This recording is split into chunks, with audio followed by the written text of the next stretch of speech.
হয় যেহেতু আমাৰ নিৰ্বাচনী আয়োগে যেহেতু এই তাৰিখটো ঘোষণা কৰিছে গতিকে আমাৰ উপায় নাই আমি ৰাজনৈতিক দল হিচাপে কাৰণ নিৰ্বাচনী আয়োগে যেহেতু আজি অন্তিম সময় দিছিলে আৰু এই অন্তিম সময়তে আমি আজি আমাৰ ভাৰতীয় জনতা পাৰ্টিৰ লগতে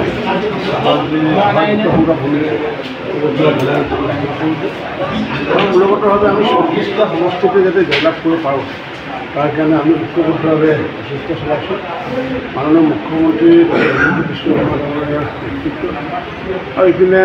যেহেতু আমাৰ ৰাভা হাছং অট'নমাছ কাউন্সিলৰ মুখ্য কাৰ্যবাহী যথেষ্ট ৰাভা ডাঙৰীয়া গতিকে দুয়োগৰাকী নেতৃত্বত আমি আগন্তুক দিনত আমি আশাবাদী মাননীয় ৰাজ্যিক সভাপতি দিলীপ শইকীয়া ডাঙৰীয়াই ইতিমধ্যে নিৰ্দেশনা প্ৰদান কৰিছে যে অকল ভাৰতীয় জনতা পাৰ্টীৰ বুলি নহয় যি ৰাভা হাছং যি যৌথ সংগ্ৰাম সমিতি আছে যৌথ সংগ্ৰাম সমিতিত আমি যিমানখিনি কাম কাজ কৰোঁ তেওঁলোকৰ প্ৰাৰ্থীৰ কাৰণে আমি কাম কাজ কৰাৰ কাৰণে ইতিমধ্যে নিৰ্দেশনা দিছে আৰু যাৰ কাৰণে পৰিকল্পনা আমি গ্ৰহণ কৰিছোঁ আমি প্ৰতিটো সমষ্টিত একোজনকৈ আমাৰ বিধায়কীয় বা জ্যেষ্ঠ কাৰ্যকৰ্তাক আমি দায়িত্ব প্ৰদান কৰিম কালিৰ ভিতৰত আৰু সেই জ্যেষ্ঠ কাৰ্যকৰ্তাসকলে বা বিধায়কসকলে এটা এটা সমষ্টিৰ সমিতিৰ দৰে হিচাপে নিজে থাকি একেবাৰে মাইক্ৰ' লেভেলত আমাৰ যি মাইক্ৰ' মেনেজমেণ্ট একেবাৰে বুথ লেভেলত সভা অনুষ্ঠিত কৰি আগন্তুক দিনত আমি 34টা সমষ্টিত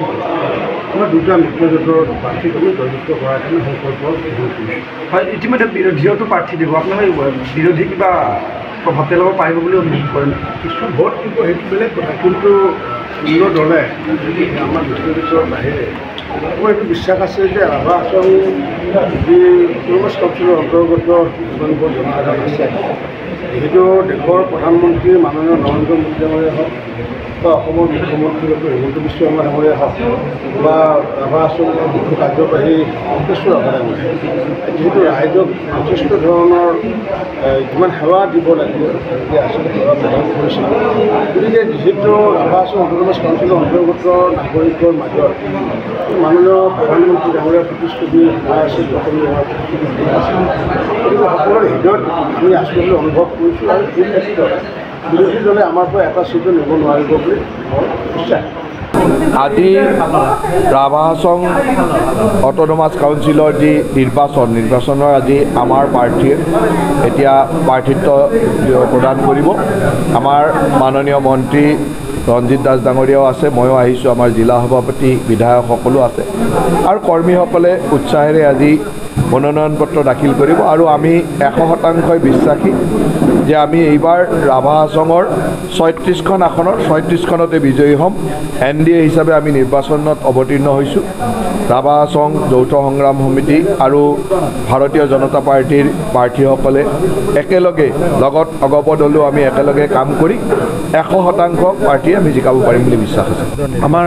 যি আমি ভাৰতীয় জনতা পাৰ্টী মিত্ৰজোঁটে আজি আমাৰ দক্ষিণ কামৰূপ জিলাৰ কথা কৈছোঁ 16টা চিটত যি প্ৰাৰ্থিত্ব প্ৰদান কৰিছে এই 16টা চিটতে আমি নিশ্চিতভাৱে বিপুল সংখ্যক ভোটত জয়যুক্ত হ'ম আৰু আমাৰ পলাশবাৰী সমষ্টিতে আমাৰ 4টা চিটত আমাৰ NDA প্ৰাৰ্থী দিয়া হৈছে।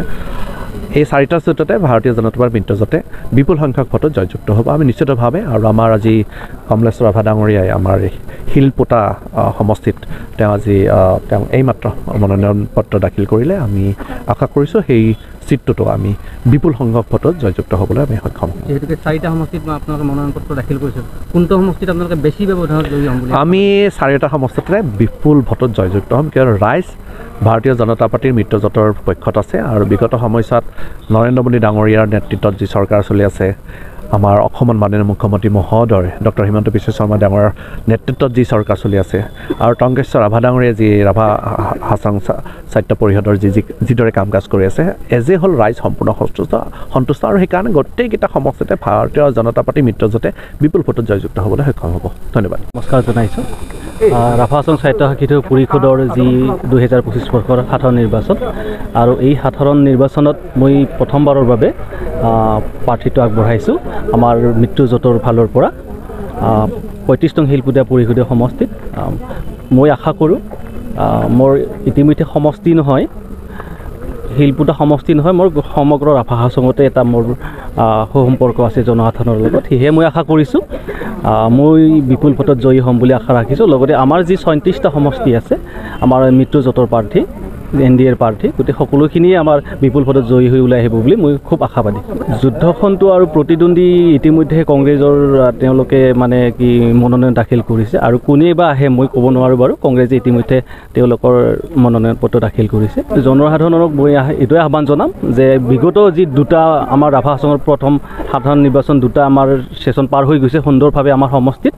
আমাৰ যৌথ মঞ্চৰ তাত কেণ্ডিডেট আছিলে খুব সুন্দৰভাৱে তেখেতে বিপুল ভোটত জয়ী হৈছে আৰু তৃতীয়বাৰৰ কাৰণে মই তাত প্ৰাৰ্থীটো প্ৰক্ষেপ কৰিছোঁ ময়ো আশাবাদী তেনেকৈ আগবাঢ়ি যাম বুলি